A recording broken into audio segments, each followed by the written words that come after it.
Good evening, ladies and gentlemen. Thank you for joining us tonight on episode 38, our season 6 finale of the standoff with Brad and Richie here on New Zealand Sport Radio. We're here live on Wednesdays on Facebook and YouTube throughout the season. Evening, Richie. Rugby League is officially over for 2025 with the Kiwis, Jillaroos and Kangaroos all finishing their respective campaigns undefeated. And a weekend of some one-sided matchups and one hell of a clash between the Kiwis and Toa Samoa. How are you, and what do you think of the final weekend of footy? I'm doing well, thanks, Brad. I really enjoyed the final week of footy. It'll be nice to get a wee break now, I suppose, and do other things. But I thought the Pacific Champs final in particular was a great spectacle of Pacific Rugby League, and the crowd was amazing, like they have been the whole series. And yeah, long may these kind of internationals continue. I think, it's people are starting to click onto it. Yeah, I was very impressed, not only with the game, the final and the weekend, but the crowds, thanks very largely in part to the Samoan and Tongans, filling out the stadiums. Because you guys What's that, Paul? You were concerned by the crowds they were going to get in Australia. Yeah, and they made me eat humble pie, selling out Combank. It was great. And Simon said maybe it's changing. You could do an NFL show instead of rugby league in the off season. I don't know anybody. I know Mahomes. Richie knows no one. My team is an absolute dumpster fire right now. We just sacked our coach. We have lost 4 games after holding double digits leads in the final 3 minutes of games this season. So I'm not in the mood to talk about that. You should be used to that.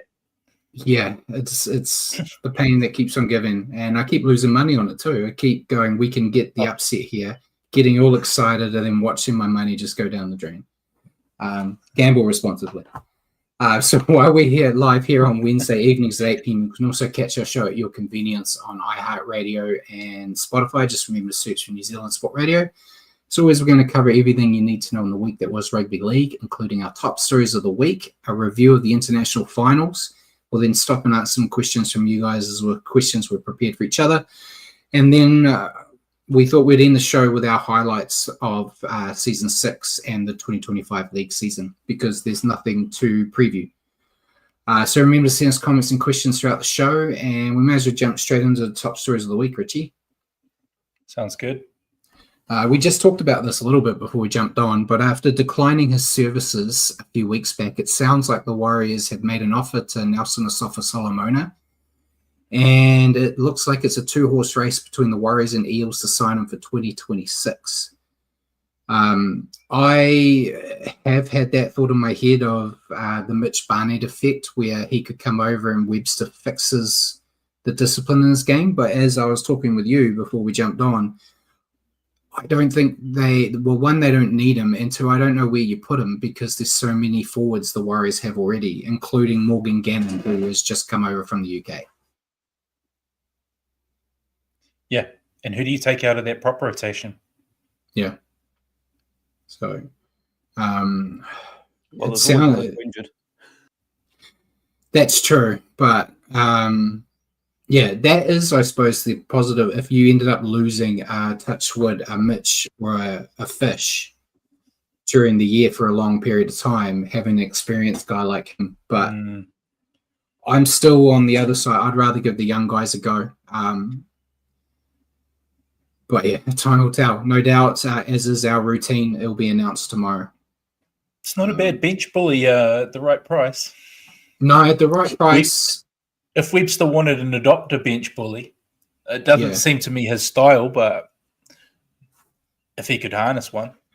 Yeah, I just don't want to see us sign him get suspended every couple of weeks, and we end up losing one of our young guys, most likely to the Panthers, because they're taking everybody. But so we'll see. I'm not going to sit here and throw my toys if it actually happens, but I think they could use that money better. Agreed. I think it's because all your toys are collector toys. You don't want to break them. exactly.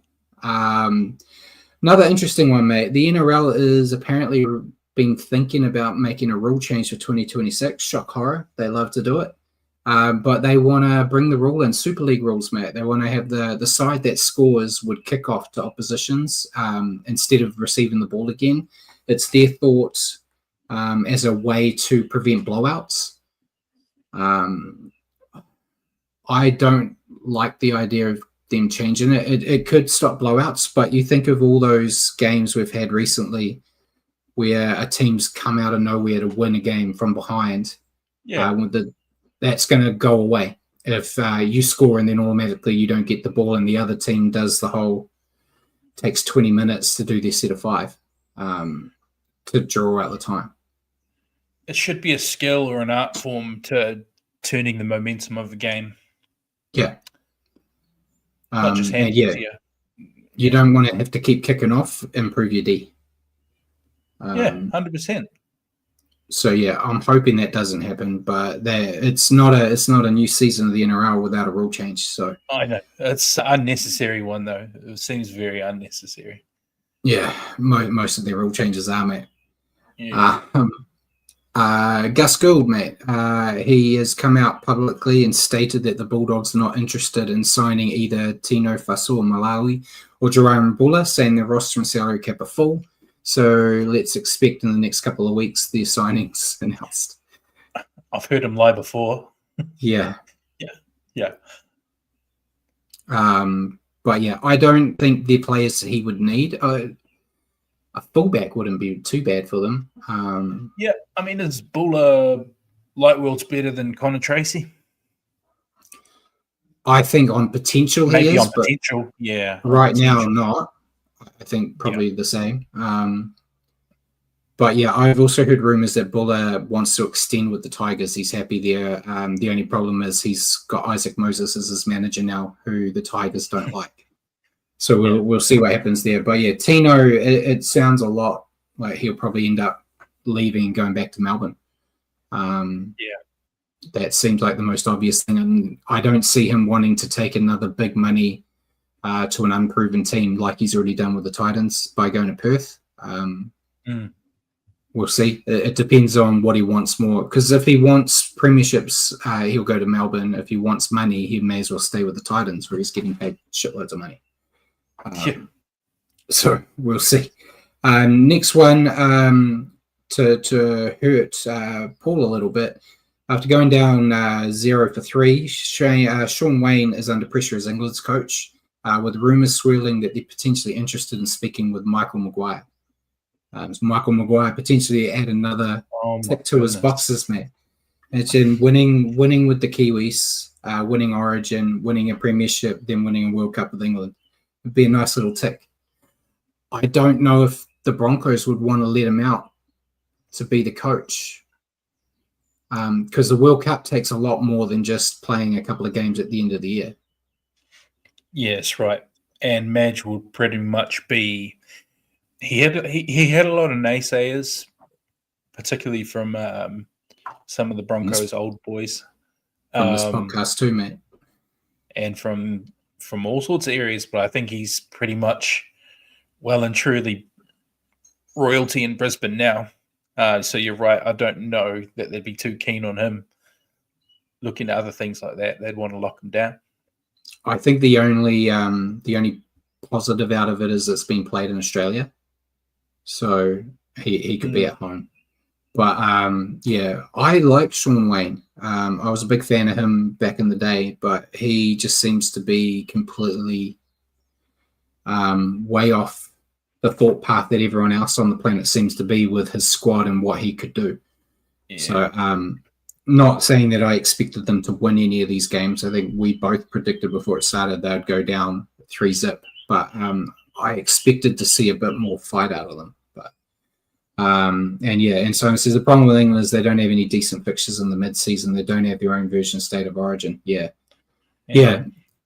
Unfortunately, the only team I think on the planet that you can just go, you're playing one game a year and you're going to be great is the Kangaroos because of Origin. It's the same when we used to see the one-offs with the Kiwis. They'd play them once and we'd get spanked. but you put us into a tournament form, and then that's when you saw us start to shine, when we built momentum. So yeah, England need to do that, but the problem is, even if they try to play like France and all that, the teams around them in the Northern Hemisphere are too far below them. So I think maybe they have to look at, I know they are trying to get these tours every year, but maybe they need to come down here and try to organize a tour. Say maybe they try to organize a tour where they play everybody. I don't know. Like the old days. Remember the old Four Nations we did? That's cool. We had the Northern Hemisphere Four Nations and Southern Hemisphere, and in the year in the Northern Hemisphere, the Southern Hemisphere did a tournament, and the winner of that tournament was the fourth team, and vice versa. That was always cool. And Simon said Wayne Bennett once told the chairman of IRL, or that you need to get France decent and then England would improve more. Yeah. If they could get France up, it would help a lot. But unfortunately, those French teams in the Super League are more into bringing Australians over. So yeah, we'll see what happens. But speaking of the Ashes, the IRL have confirmed that the Ashes tour will return in 2029. So they want to do it like every 4 years. I think, like what we kind of said last week, that it would be good to keep it, but maybe the year before the World Cup type thing, which I think this will be. I think, isn't the next World Cup 2030? Yeah. So like the year before. Yeah, and I think in those other years, you continue doing what we've seen the past 2 years, where you take a Samoa or a Tonga or a New Zealand up there for a tour. So you're consistently getting internationals up there. But yeah, we'll see. Next bit, mate. R360. Good for Paul to be back in case he's got any insight from the other side of things. But it's thought that R360 are going to be announcing their first set of player signings in the next fortnight, and they apparently are very confident that they are going to secure Payne Haas, which has caused a lot of noise in Australia, saying like if he goes, there's nothing the NRL can do to offer him money to stay. And he's such a big player that they have already said the 10-year rule applies for everyone, that they can't back out of that because it's Payne Haas, and what will they do? So what are your thoughts? I saw an interesting comment on social media that said the only people talking about R360 is the NRL. Like I never hear it over here from rugby union, really. Not hearing it from union or league up in the UK. Paul might know more with his rugby union stuff, but it seems like the NRL are the only ones keeping this relevant. Yeah, nothing. Yeah, so yeah. Well, I know that they definitely wouldn't want to be losing Payne Haas, but for a guy like that, I'm not sure about the big ban. Man, the guy's just special. And I know you don't want to make exceptions, but it's just another footy contract at the end of the day, right? Who on earth would turn down those kind of figures? Yeah, and Simon said if it ends up starting, would you guys watch it or boycott it? If it was on Sky, I'd be curious to watch and see what it looked like at first. But I struggle to watch Super Rugby or the All Blacks. So watching another rugby union, I don't think so. But yeah, I'm watching a freak show. I would watch it just to see what it's like, but I don't see it. I think I said a few weeks ago, I see it lasting a year and then completely falling apart. And this is the problem for a player like Payne Haas. Sure, he'll get a bunch of cash for 1 year, and then and the NRL has got to stick to its guns. Otherwise, when the next one pops up, do it once, especially if it's just one big player, then fine. You just do it and just and that's it. Yeah, it stops it happening again, or stops players leaving next time. I think Payne Haas though, eh? That's like even if it's only 1 year, it's like 3 seasons worth of NRL money. Yeah, and we know his family situation. He's basically looking after everybody in his family. So you can see why he'd want to get a secure future. But I never have any issues with players taking money because it's a job. If we're all sitting here now and got told we're going to get offered like triple our salary at our job to go to another job, we're going to take it, right? So you got to take the personal attachment to your team out of it. This will be completely different if we hear Warriors players getting off the big money and leaving. My opinion will completely change. But and so I'm saying he's guessing it won't be on Sky. So if it's not on Sky, I won't watch it. But yeah, we'll see what happens. We still have heard nothing about it actually starting. It's all hypothetical. They're saying it's starting, but we've got no logistics yet. But if they hold their guns and say, okay, Payne, you've signed, you're going, you can't come back, it potentially will be what is a good bargaining chip to stop other players going. Because if they look at it and go, if Payne Haas can't get them to change the deal, they ain't changing it for me. But yeah, we'll see. There's been noise that the Broncos are close to signing Cameron Smith in a mentor role. It's not a bad get. He's one of the most knowledgeable guys on the game. So not like they need a lot of help, but no. But yeah, it'd be handy for them to have. Oh, absolutely, yeah. He's very smart. One of the best rugby league brains. Yeah.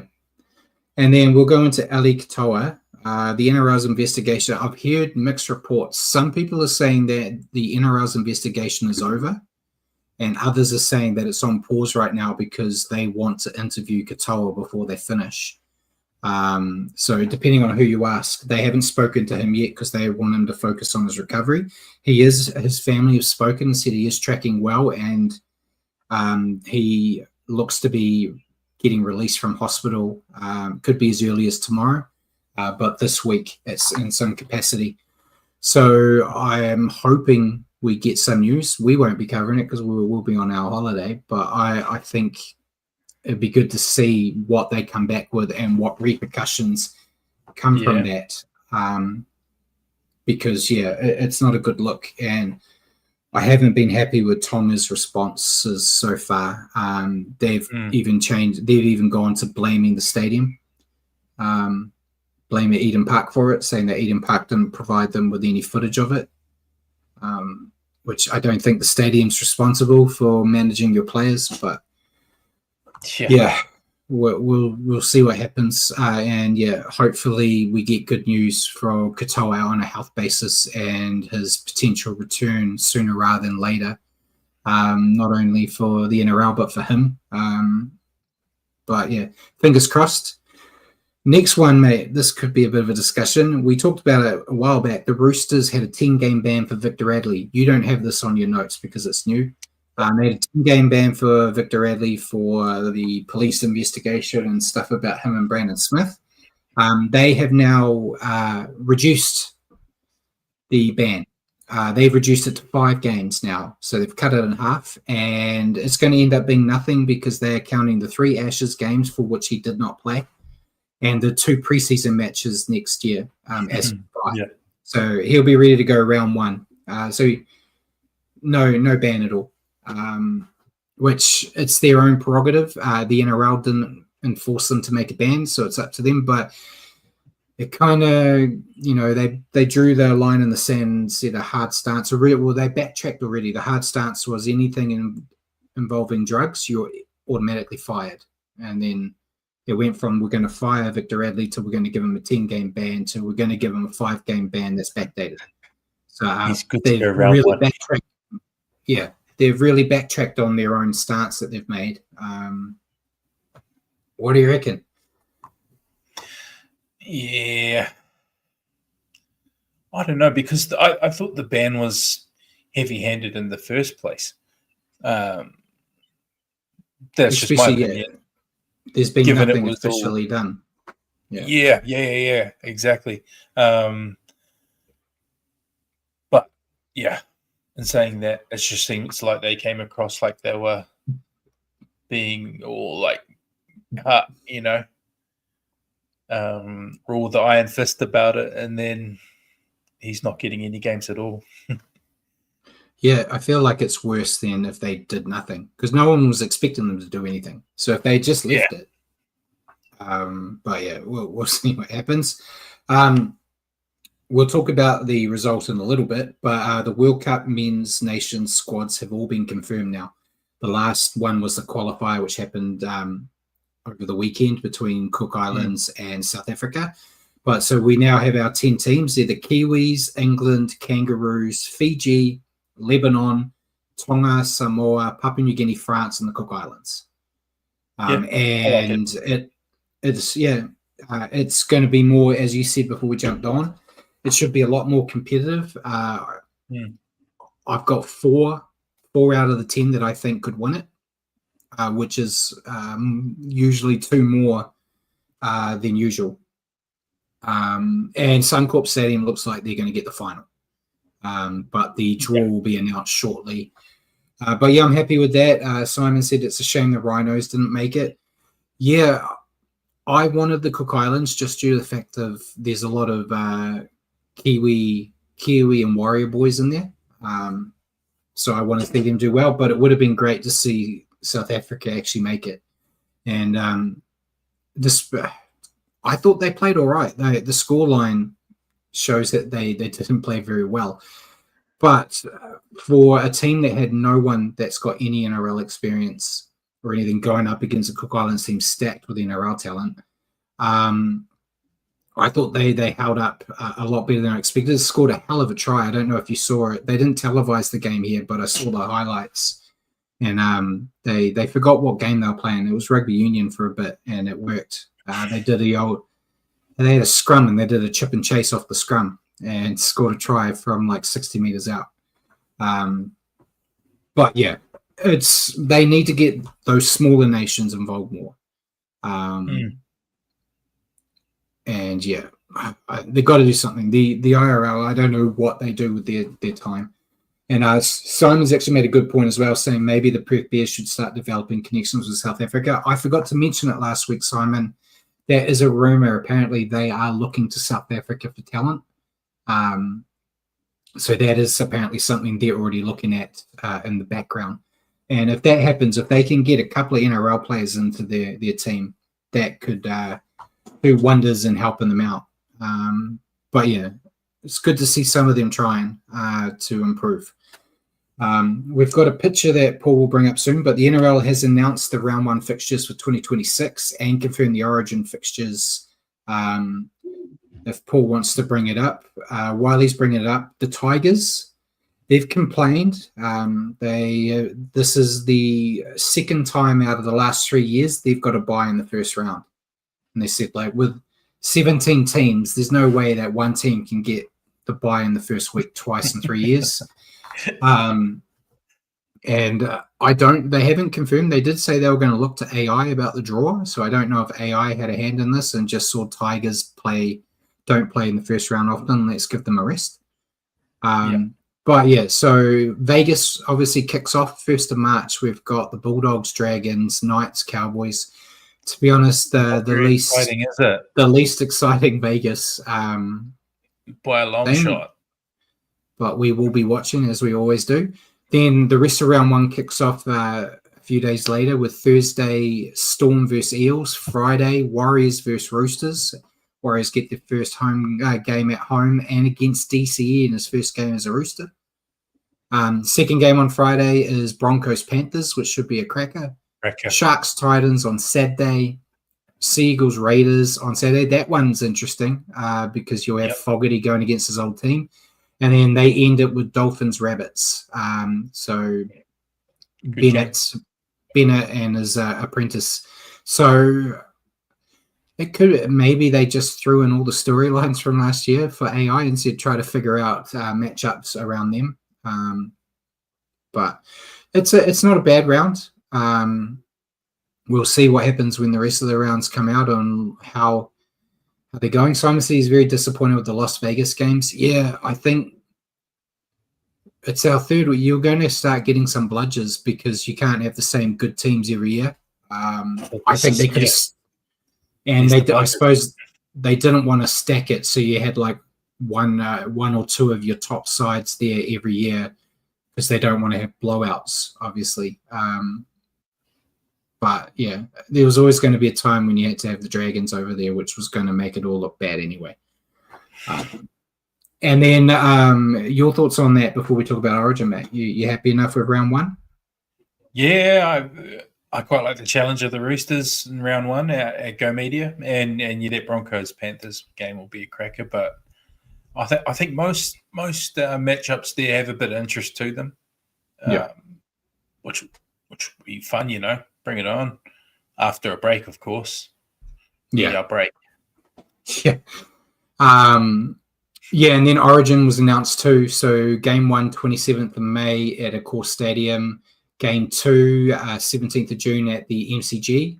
And then final game is in July. I can't see the date because of your comments, Simon. 8th of July at Suncorp. So it'd be cool to see it at the MCG. But yeah, stock standard 3-0 Queensland again, mate. Don't care. Pacific Champs, where it's at. Yeah. So we'll go to signings. There's a couple I think I missed, but they hadn't been officially confirmed, so I left them off. But already just talking about round one. The Roosters have finally announced the NRL's worst kept secret with the signing of Daly Cherry Evans on a 1-year deal. Still don't see the value in it myself with the players who got there. Sounds like Hugo Savala is looking to get out and go to another team. So you're signing Cherry Evans and you'll potentially lose Sandon Smith and Hugo Savala and then have no one to partner Sam Walker in 2027 and then be on the back track again. So I don't know. It seems like silly me, but Roosters have got lots of money, so they got to do something with it, I guess. Bulldogs have signed Sean O'Sullivan on a 1-year deal and also have signed Fletcher Baker and Gordon Chan Kum Tong on development deals. And then the Raiders have officially confirmed they signed Dane Lowry on a 3-year deal. So, yeah. I think all handy signings. Utility? I think so. I was going to say he's a great fullback, but you've already got a great fullback at the Raiders. Yeah. They had a fullback who had a worldie of a year. Yeah, and I don't know if you're going to trust him to be a half. So I think he will be just a utility. Depth, but he's a hell of a depth player. When he's on, he's good. Yeah, so we have to wait and see. That's a Raiders problem, not our problem. But yeah, hell of a signing, hell of a talent. And yeah. Sean O'Sullivan's always been a clutch depth player. When you need him, he'll go in and do a job for you. So handy pickup for the doggies there. Yeah. Injuries, mate. We've got a couple. Murray Talangi, knee injury. We haven't had an update yet. Should still be fine for next year, but didn't look good at the time. Dean Mariner had a head knock. He'll be fine. Then England had a bit of worries. AJ Brimson, 4 to 6 weeks with a shoulder injury, and Dom Young broke his foot, so no word on when he'll be back either. Imagine they'll all still be fine for round one. It just depends how much of the preseason they're going to get. But yeah, I felt for AJ Brimson because we've been screaming that he needed to be playing for England, and then he gets his chance and he gets injured early on. Yeah, seems the break sometimes. Yeah. And then Naughty Boy Corner, no one. Ivana Lautiti has got a ban, which I think is going to see him miss the first couple of weeks of next year's NRLW for a hip drop. They just saw that Warriors team was too strong, mate. They had to try to weaken it where they could. Yeah. And then week 4 of internationals, we had 4 games, as we talked about. Unlike last week, we only talked about one in depth. We're going to talk about both Pacific Championship finals in a bit more depth. But yeah, the Kiwis bet Toa Samoa 36-14. Jillaroos bet the Kiwi Ferns 48. The World Cup qualifier, Cook Islands defeated the Rhinos from South Africa 58-6. And then England, the Kangaroos bet England 30-8. So as I said in our little preamble, pretty one-sided affairs. Kiwi Samoa was closer than the scoreline suggested. for a large portion. But yeah, kind of saved it from all being blowouts. But yeah, your overall thoughts on those games? Did you stay up and watch England or no? No, I didn't stay up. Definitely not, Brad. No, I watched a replay, but yeah, I don't know. It was all right, but it's those games just didn't have the same edge as the Pacific Championship games for me. I don't know. I don't know if you felt the same, but yeah. I mean, it's just didn't have something special about it like the Pacific Champs games did, with the big crowds and all the passion. And then the quality of football as well, I think, was probably a superior over this side of the world. Yeah, which is always hard to say when you're talking about those UK crowds because that's something they're really known for. And they got decent numbers there. It's just the team wasn't doing anything on the field to actually get those POM fans involved because they just looked horrible. I made a big mistake. I assumed the game was 2:30 kickoff like it was the other games. So I was like, I'll stay up like I did last time. And I quickly put the Sky on at 2:30 while I was already ready to go to bed. And it wasn't on yet. So it was 3:15 it was starting. It was like, well, it's too late to go to bed now. I'll stay up. And then went to bed at 5 a.m. Much to the annoyance of the missus. She was not happy that I woke her up at 5 to get into bed. But yeah, thankfully we've got a World Cup on this side of the hemisphere, so the times won't be that bad next year, mate. Sure. But yeah, let's talk about the Pacific Championship games, mate. Kicking off with the Jillaroos over the Kiwi Ferns 40-8. Yeah, 7 tries to 2 for the Jillaroos. We had Olivia Kernick, Julia Robinson had 2, Keely Joseph, Jessica Surgis, Tamika Upton, and Ellie Johnston. And for the Kiwi Ferns, Shanice Parker and Tasha Ignazio. Yeah, little too one-sided for my liking, Brad.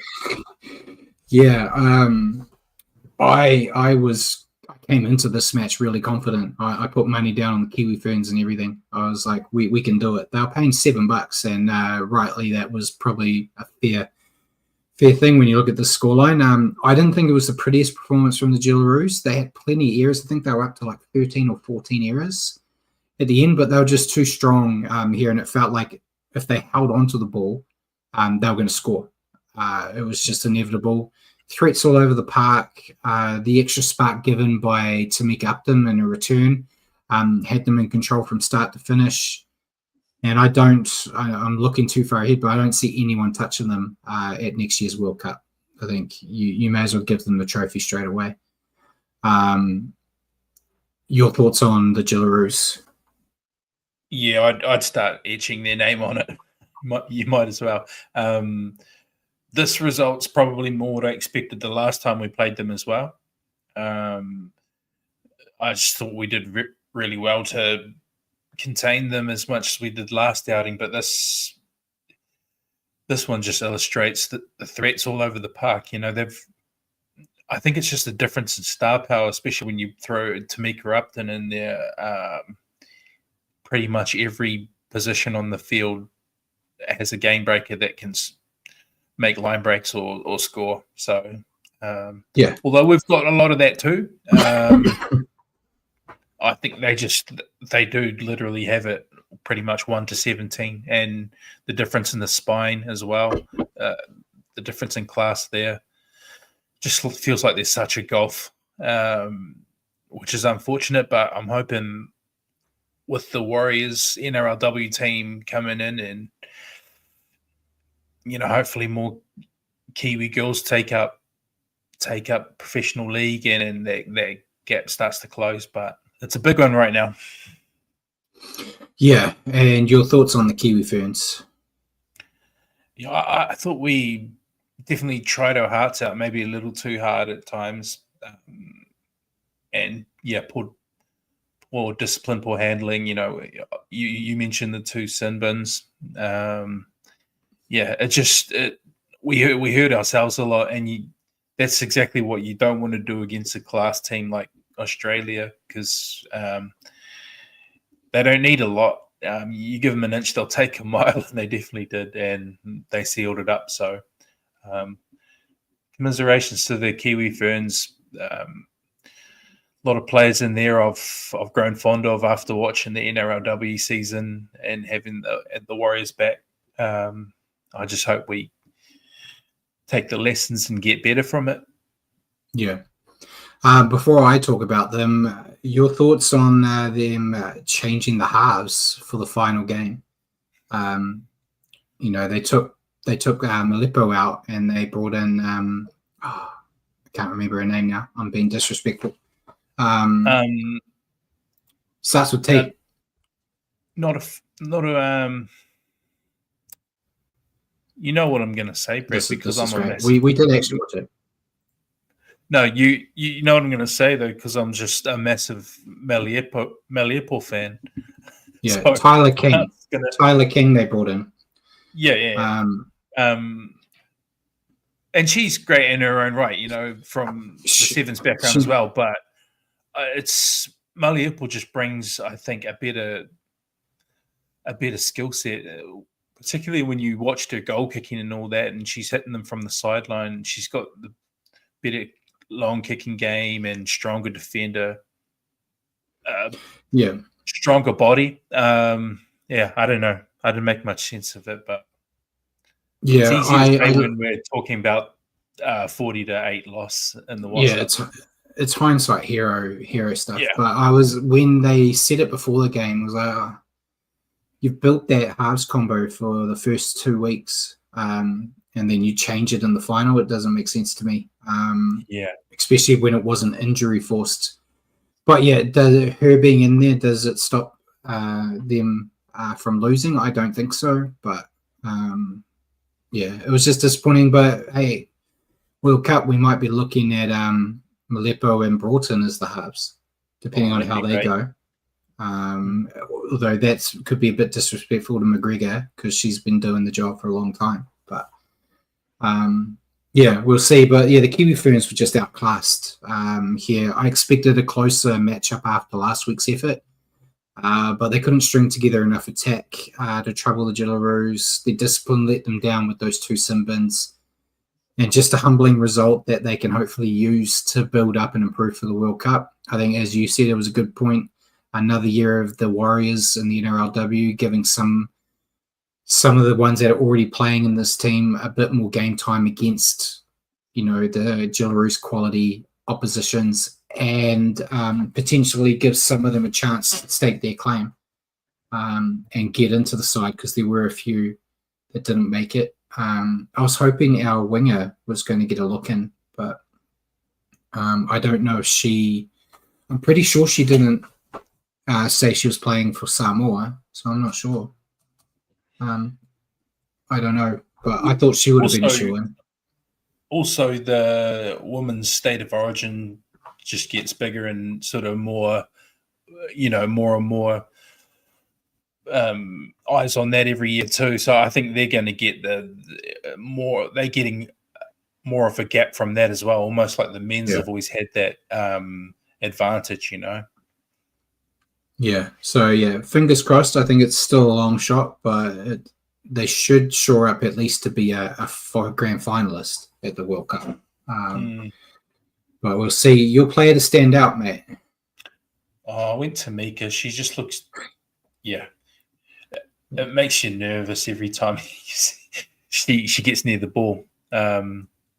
Reminds you of like a Billy Slater type thing, we grew up watching. But deadly. Yeah, I went with her too. I feel like it's cheat code. Whenever she's playing, I generally have her as my player that stood out. The missus made a good point when she was watching it. She doesn't look like a footballer. Like, she looks she looks almost too small for the physical game, but she's just so quick. And as soon as she gets the ball, it looks like everyone else is running in mud because she's just gone. And that's, you can't teach speed. It's just such a game breaker from her. And then, the fact that she's got all those weapons around her that when she can make a break like that, someone's going to score points off it. It's Mm. she's almost a cheat code in the game of women's rugby league. We'll move on to the big game that was on Sunday. Kiwis defeating Toa Samoa 36-14. Yep, 6 tries to 2 for the Kiwis. Nafahu White, Isaiah Papali'i had 2, Aaron Clark, Casey McLean, and Chance Nicol-Kluster. For Toa Samoa, Brian To'o and Simi Sasangi with the intercept try a little bit before halftime. Yeah, great game, Brad. And Dean Mariner's try that he should have been given. But yes, I agree. Yeah. I must say I was very happy. Casey McLean got that try with 20 to go. He was in my multi that actually pulled off, so I was happy. Oh, nice. I had McLean total to score and Kiwis to win, so it was an easy one. But my game of the weekend, for obvious reasons, it was fantastic, great crowd, and even better competition on the pitch. The Kiwis were under the pump in the first half. They were able to break through the Samoan defence almost at will from start to finish, but the Samoans scrambled really well. So when the Kiwis almost looked like they were going to get there and get points, Samoa stopped them from scoring. So it took quite a while, for them to get actually get on the scoreboard. But in the second half, it was almost one-way traffic with the Kiwis breaking the Samoan spirit and putting them to the sword. Talked about it before the show. That's kind of how I expected. I thought the Samoans would be good for a first hour, and then they'd fall off in the final 20. And we also talked about the forward pack. The Kiwis pack's unbelievable with the hero. I've put them down. The heroes coming off the bench, and what was a major difference. We talked about it quite a bit before we jumped on. There's no let up from the Kiwis pack. You got your big boppers and Fish and Leota doing what they can. They jump off. Guys like White, Papali'i, and Clark jump on, and it just keeps the same level of intensity. Tapani's there the whole time. Tapani as well, yeah, always crazy. Him as well. If Stacey can keep the squad together, keep them healthy, and get Jerome Hughes to actually finish a year without getting injured, I go into the World Cup next year a lot more confident. Phoenix Crossland does a solid job too. Hey, I mean, if you got Marshall King and Brandon Smith fit, you just pick those two though as your sort of first two. Yeah, I think so. Maybe Brandon Smith might be on the outer. I don't know. He is handy. I might prefer Crossland over him right now though, because it depends how he plays next year. He didn't really play that well. Obviously, there's a lot of stuff off field and his injuries, which didn't help him. But if he has a strong year for the Rabbits next year, then he would go in ahead. Crossland's still in your squad though, because you can kind of put him in anywhere if you need to. Hooker halves, yeah. What are we up to? Kiwis. Yeah, you talking about the Kiwis. Yeah, awesome. I think that's a very dominant. In the end, it was dominant. It wasn't always dominant. I think Toa Samoa definitely showed a good account of themselves. I think Kiwis had to absorb a lot of that pressure, and we were talking before the show. That's kind of what Fish and Leota do really well. They stand up to all that passion and they give as good as they get, and sort of set it up for that impact bench to come on and change the tide. So it was tough going for Kiwis. They did have a lot of plays where they were making inroads, I thought, in the first half, but just an errant offload here or there that would go to ground or go to a Toa Samoa player rather, or the intercept Simi Sasangi. I think the Kiwis were in good areas, but were at their own worst enemies at times. But once they came out in the second half, all the inaccuracy went away, and then they went perfect.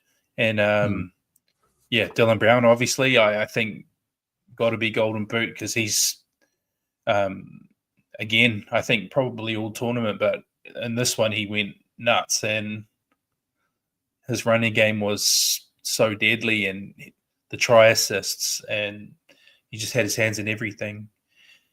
And You already waxed lyrical about the forward pack, but yeah, they are. They're one of the best out there. I'd love to see them having a crack against the full strength Aussie team right now, because I'd fancy our chances, especially with no Payne Haas for Aussie anymore. Yeah. But yeah, awesome for the Kiwis, and great to send Foz out that way. I was very happy to see that. Yeah, 100%. And your thoughts on Toa Samoa? Yeah, full of fizz and full of energy to start off with, but yeah, they just couldn't hang for the full 80. I think the Dean Mariner no try, maybe they didn't quite remove the emotion from that. But yeah, they had a fantastic start. I think that would have been very interesting to see what happened had that been given. And I think a part of that ball must have touched a blade of grass, but I know because he sent it up no try, it has to go through that protocol. But that had to have been a try, surely. Would have been very interesting to see what happened had that been given. But I think it took a bit of wind out of their sails, and discipline started getting away from them as well. I think Lua started giving away, silly head high penalties, and they a few drop balls, and they relented under the wave in the second half. Yeah, I feel for Toa Samoa. They brought plenty of passion and desire and looked set to score a massive upset after that first half, but they fell apart in the second. Just made too many errors, as you said, and were unable to compete against the Kiwis bench forwards. We're hard done by that disallowed try, but this team is a contender next year at the World Cup for sure. I think we said it before we jumped on. You throw Stephen Crichton, you throw Hammer in there. They're great additions. Spencer Leniu as well. Jerome just needs to sort his attitude out a bit. He's the leader and the half. He has to be calm and keep everybody else calm. When he starts going off his rag, the rest of the team kind of went the same way. And he's just got to calm down because they had opportunities. They just were their own worst enemy at times, unfortunately. But and maybe talk to their fans about not booing the haka because they're the only nation that does it and they keep losing. The golden rule is you don't boo the haka. They can't beat the Kiwis. Even the Kangaroos don't boo. The Aussies don't boo the haka either. So maybe do that. But yeah, I still have them down as a favourite as well. They're one of the 4 I've got for potential World Cup winners. Your player to stand out? Dylan Brown, man. Yeah, I had to go on again. Especially in the second half. Once we established that platform of, absorb Samuel's best punches, put our bench on, we lifted our tempo, and then Dylan Brown just went crazy off the back of that, and just spaces started opening up from everywhere. So he cashed in big time. Yeah, he deserves every right to be picked here, but I didn't want to pick him 3 weeks in a row.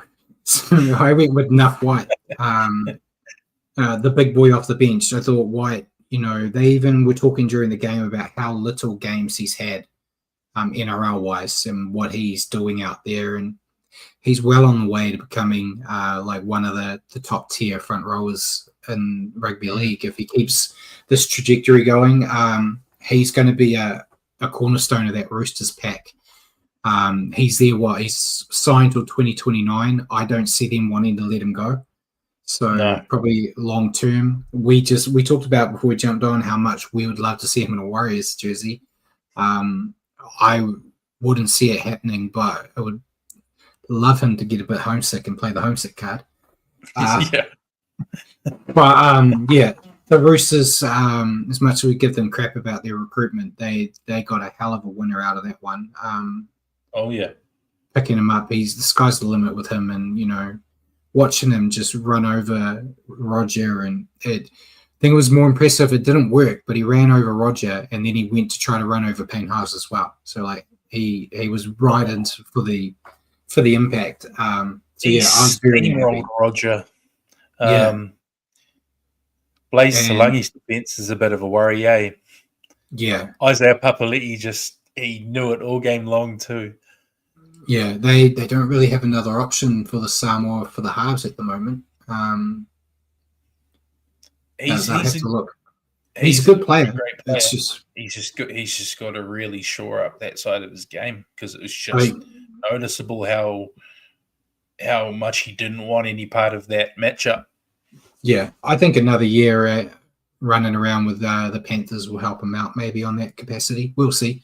But yeah, it will be something that will be targeted in the World Cup if that doesn't improve. But yeah, so that was it. That was the last game of rugby league for the year. So we'll go to answering questions. I think, Paul, we've kind of answered everything Simon said. Simon, the only one talking to us at the moment. Yep, and you answer everything as you say, you've commented on as you've gone through. Yeah, we should just send you a link, Simon, get you to jump on, and we'll just have the conversation properly. We'll looking at both our questions are international based, but I'll go with mine first because mine's a bit quicker. After watching all the contenders play in the internationals, if you had to pick the winner of the World Cup now, who would you pick? Okay, so I think, in my opinion, it's got to come down to between two teams.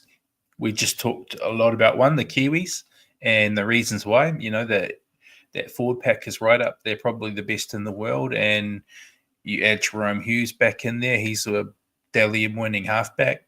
And there's quality all over our roster. I think the other team you consider, as always, Australia, because they're always strong. It'll be a home World Cup. They're always hard to beat. So I got to choose between them. So I take the bias route and say the Kiwis. Yeah, I'm on the same at the moment. I'm Kiwis just due to the pack. If Jerome misses it as well, then I would say Kangaroos because I don't know who the half would be if Jerome's out because our other sevens are now retired. I'm trying to think of another Kiwi seven that, for the life of me, I can't think of one off the top of my head. Yeah, it's tough going, but you would end up. Yeah. I was going to say you'd end up going with like moving Dylan Brown to seven, having like Cody Nikorima. Yeah. That would be what you'd have Cody Nikorima and Brown as your halves, I think, if Hughes goes down. Unless they want to use Crossland as a half, or if they can. Has Luke been here long enough to change? I know he said he wants to play Origin. He does. And Simon said he's perfectly fine being a behind-the-scenes person. And Kangaroo, he's also said Kangaroos. Yeah. But his one, maybe the Kiwis if we have a good day, and Samoa and maybe Tonga are very much dark horses. Those are the four teams I've got. I think the advantages we may have in the pack will be nullified by probably advantages Australia hold in the spine. Yeah. It'll be a coin toss, I think. So, yeah. And it depends. Do you see any more Kangaroos defecting to one of the island nations before the World Cup? Maybe Tino, potentially. He did kind of come out and say he wants to kind of win the World Cup with Australia, but I don't know. He did, didn't he? He's the only one. I don't know. He's the only one I could think of. It could change, and maybe R360 might steal a couple of Kangaroos. I don't know. But yeah, it's shaping up to feel a lot. Hopefully, touchwood, it feels to be a lot more competitive. You said it. I'm going to steal it off you. You said it before we jumped on. That at worst, we should have the most interesting semi-finals we've had in some time in a Rugby League World Cup. If you can get Kangaroos, Kiwis, Samoa, Tonga all into those semi-finals, anyone could win. Yeah. So it'd be great. But yeah, your question to me. Yep. What did you think of this year's internationals? I know we've always talked about in the past being advocates for the game. There seemed a huge interest in the Pacific Champs this year. Massive crowds. I think there was a lot more buzz around it this year, around on the socials and stuff like that. Obviously, the parades, they're always going to happen. Has International Rugby League taken steps in the right direction toward being the highest level of the game, the pinnacle?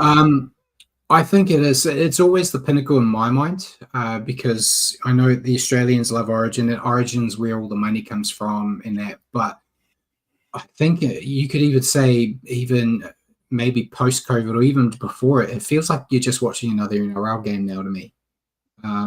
That's my opinion. Doesn't mean it's correct, but it just feels like I'm watching like Panthers versus Broncos on a Thursday night or a Wednesday. There's not as much of the energy you used to get from Origin watching it, where you're getting that now. I think it's no coincidence this feels like the best Pacific Championship we've had. It's also the first one where we've had two Pacific Island nations involved, because normally it's Australia, New Zealand, and one of those teams. So if you get Tonga or Samoa where they do their best but they're losing by 20 points in every game against those other teams, it's not as exciting, and you've got one passionate fan base following it. I think Simon mentioned it earlier on, that final in Rotorua, no one even came because, as much as we are dedicated to being passionate Kiwi supporters, we don't always vote with our bums and seats. Where the Samoan and Tongan fans, they will go anywhere to watch their teams, which is what you need. You can have the greatest game on the field, but if there's two people watching it there, the atmosphere just takes a huge hit, and it lessens the impact watching it from TV. Simon say I was talking about the Hamilton Rotorua hasn't been associated with that disgrace. Sorry, wrong one. Hamilton. Yeah, true. Hamilton final, but I can't throw stones. I didn't go to the Hamilton game myself. I didn't even go to the Mount Smart or Eden Park ones this year. I decided that I looked at the prices at Mount Smart and was like, it's a bit too much. And I was coming in with the assessment that Samoa wasn't going to be that great. So I was like, I'm not going to pay that much money to watch us put 50 on Samoa, very arrogantly on my behalf with hindsight. Yes. And then it was like Tonga Kiwis is the game you want to watch, but it was at Eden Park, which I still boycott. So I didn't go to those. So I can't sit here and blame people for not going because I didn't myself. But it's still, I think Simon said, it still does have a long way to go. It's never going to be the pinnacle in Australia's eyes. Until you get to a point where the Kangaroos are struggling to be competitive or struggling to be the best team. Like if you can honestly sit there and say like New Zealand or Tonga or Samoa can beat the Kangaroos any day of the week, that's when they'll start hearing about internationals again. You look at the first year of the Pacific Champs where New Zealand won, they put a lot more emphasis on making sure they won the next one. So much so that they won it so bad that they just left. But I think until they have the ability to know that they could be beaten on any given day, they won't care as much. And and until it starts making money, I guess it needs to make money for the NRL to actually care. But I think it's just you need to keep Samoa and Tonga in it. Which will happen. I assume Kiwis are going to be the team that go to England the year after the World Cup. So I assume it would be Australia and the two island teams. It'd be our turn. So you could still keep it, but you need to keep them in, even if they blow it up. And we talked about last week, if you made it a 4-team comp, but then no one goes to England and then England are missing out. I don't know. We need Cook Islands to sort this shit out and get better. So we can have them involved. Papua New Guinea potentially could be that next team that actually steps up because once they've got an NRL team and getting some more experience, I think if they had promotion relegation, I think they probably would have beaten Tonga the way Tonga were going, and they would be in. But it'd be awesome if Papua New Guinea up to that level. Yeah, we just need more. But it looks with the buzz that was coming from this tournament, I think the powers that be may be taking more notice that people are actually interested in it. But it all depends on 2 or 3 people at the very top that don't seem to care.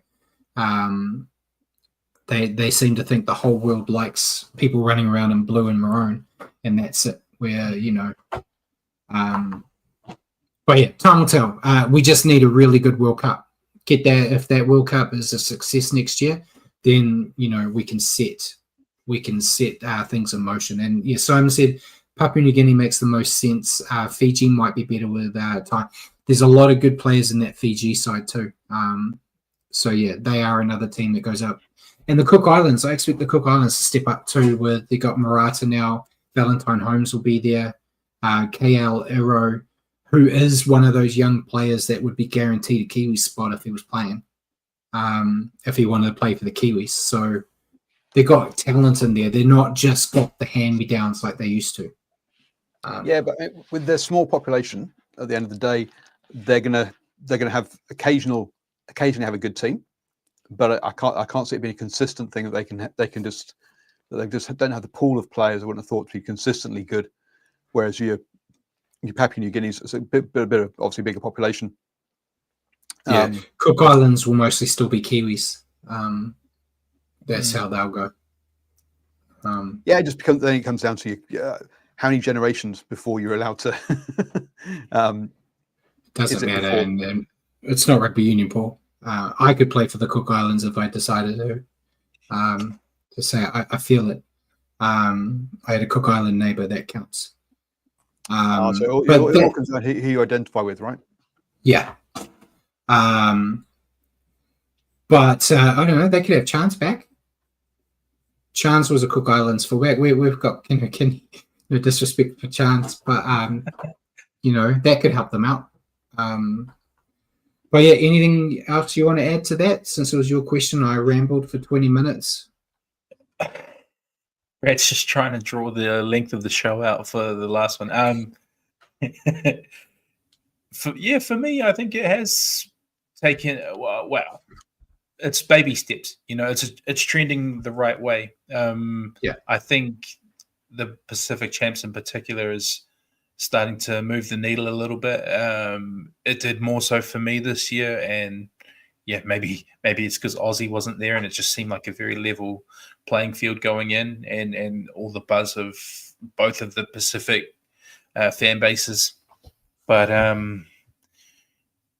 yeah, I'm kind of like you. It already feels more of a pinnacle for me because that's where my interest lies over Origin.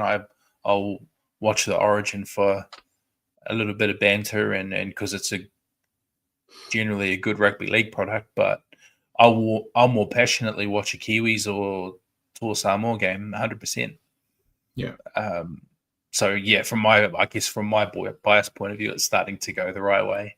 But in most people's eyes, it'll be State of Origin for a long time. Yeah. Who knows in 20 years' time, the way everything's going, the amount of Pacific kids that are playing the game, in 20 years' time, the narrative might be completely different. It might be the island teams with all the gun spines and obviously the massive forwards. They could be the dominant forces. Could be, yeah. Especially with that Origin window where you can still play Origin and play for your nation, unless they try to change that to stop losing Kangaroos. That could very well be the way it's heading. Which I'm not against. I think that'd be great. Anything to see the Kangaroos fall down the pecking order would be great. Yeah, at the end of the day, though, money, as you say, money is going to talk. Whether that's money you get paid for actually playing Kangaroos now, which isn't why people choose Kangaroos. They choose it because of you say about Origin money rather than Kangaroo money. But either way, the biggest population is going to be where the money is, and that's going to be in Australia somehow. So if it does supersede Origin and the Aussies start caring, then that's where the money will go, and that's where players will then decide, I want to play, I want to be an Aussie because I get paid 100,000 a game, whereas if I play for Samoa, I get 10,000 a game, or I have to even pay for my own airfares. Do you want to know how much the island teams get paid? Probably nothing. 3,000.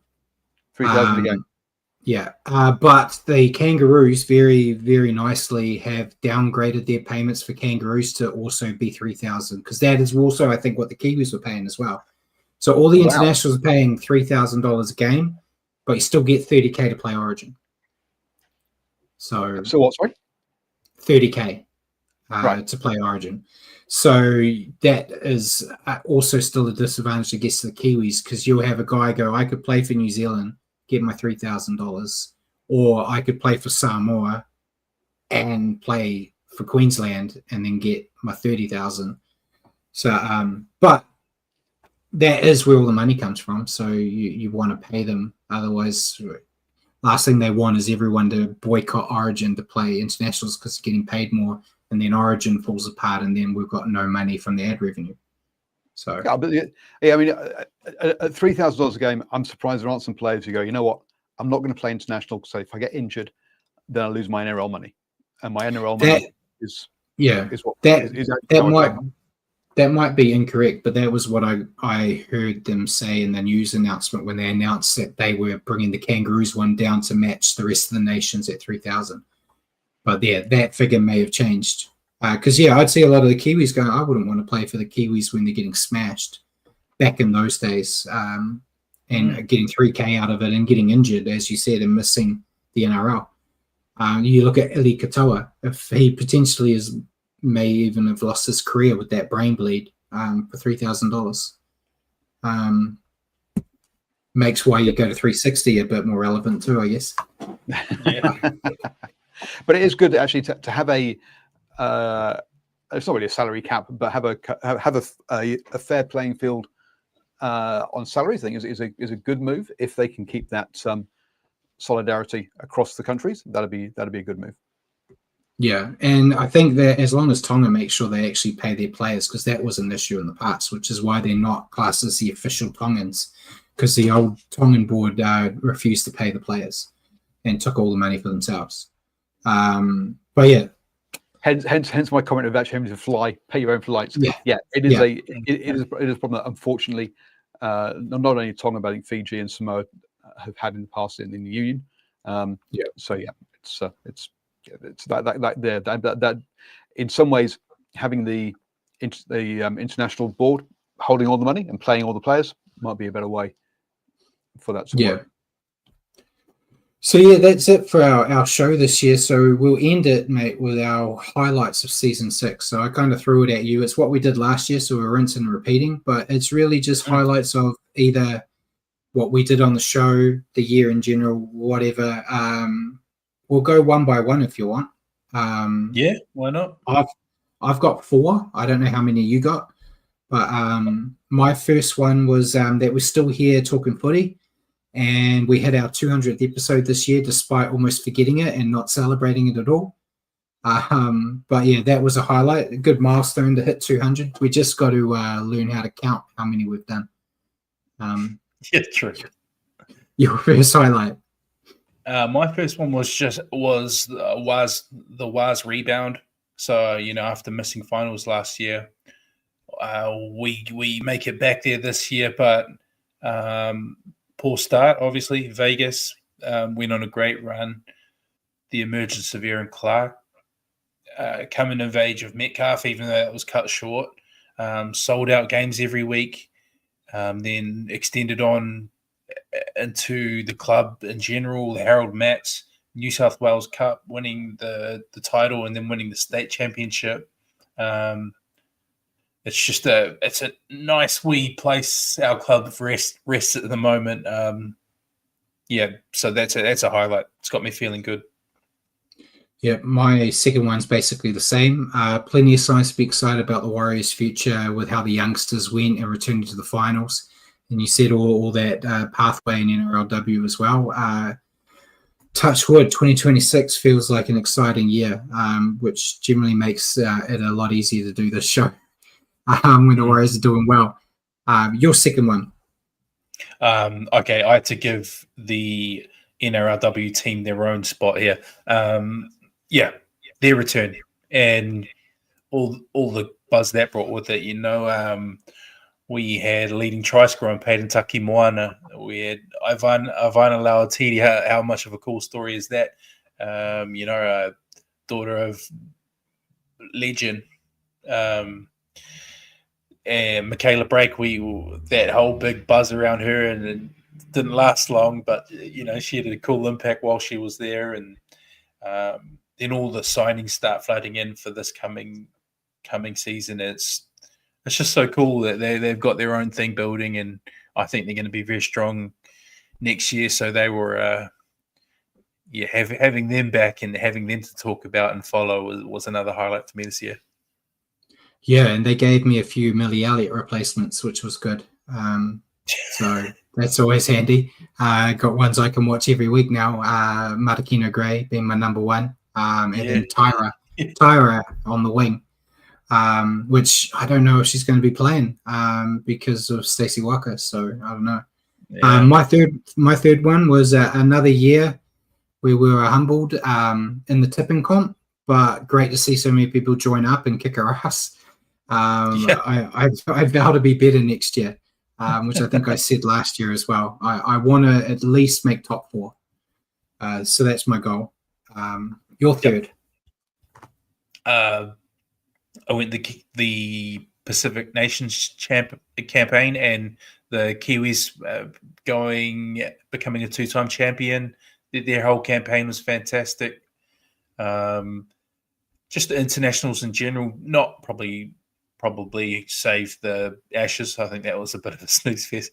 But yeah, we already kind of spoke heaps about it. But it was a highlight for me how much the Pacific Champs came on this year and was what it was. I think it was very successful. Yeah, mine's very similar. My last one, which was looking ahead to a big year for season 7 of the standoff with the NRL and World Cup and Pacific Championship, as you said, showed that the internationals are improving. So I don't know if you've had the talk with your missus yet. Mine is away on work, but I have to sit her down and explain how long the standoff's going to be next year. Because we haven't set a starting date, but it'll be like the end of February, and then it's middle to late November the World Cup finishes. So that's a big one. It's a big one. Paul's going to love it. But yeah, I'm looking forward to it. Hopefully the product on the field. We're getting towards middle November already, or we're about a third of the way through. So it's only a couple of weeks extra. That is true. But she's not happy. She's not happy with it going till the 12th of November, Paul. But yeah, it is. She doesn't pay the bills with this like you do, so you get right away. But yeah, I'm looking forward to it. I think it's going to be a great year, 2026. Fingers crossed. But did you have any more? Yeah, the last highlight for me, another year chatting with all of you awesome people. Like you said, the tipping was a lot of fun. How a lot of people joined in. It was fun to roll out a fantasy team, and crash and burn with that every week. But it was fun to get involved with you, Brad. Yeah, the fantasy. I might teach you. Over the off season to try to help. Yeah, I've got to do some study. If it was competitive, it'd be a bit more fun. But it was fun anyway. So it was nice to have a break now. We can all take a break. And also having your son flying high for a long time in the tipping comp. Obviously, true. Early use of jokers meant that he got caught at the end. But yes, that was the Samoan side of him coming out, where he was really good for like the first 60, and then he dropped off in the final 20. But yeah, Paul, while you're there, do you have anything as a highlight?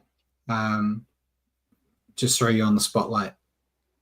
I just mean it's always fun having people guys who enjoy talking about something. I mean, let's be honest, I never watch a game. I know next to nothing. All I know about the sport is what I hear from you guys talking about it, basically. There's an occasional bit I read, but it's just fun listening to people who talk about stuff that they enjoy, and so it's great being able to host you guys doing it. So yeah, it's just fun having you guys, just listening to you guys enjoying talking about something with such enthusiasm. It's the only time me and Richie talk. So ladies and gentlemen, Well, it's the old, Thank you for- isn't it? Oh, you just caught up with Brad for the last 2 hours. How's his life going? I don't know, but the Warriors played well. yeah. Yeah. Pretty much. Ladies and gentlemen, thank you for joining us on the Stand Off for Brad and Richie. Thank you for sticking with us this season. We haven't confirmed a return date, as I said, but I assume it'll be a week or two before the 2026 season starts. So keep your eyes out on socials, and we'll see you in 2026. Just thanks again for watching us every week, and thank you for watching tonight, and see you in 2026. Good night. Cheers.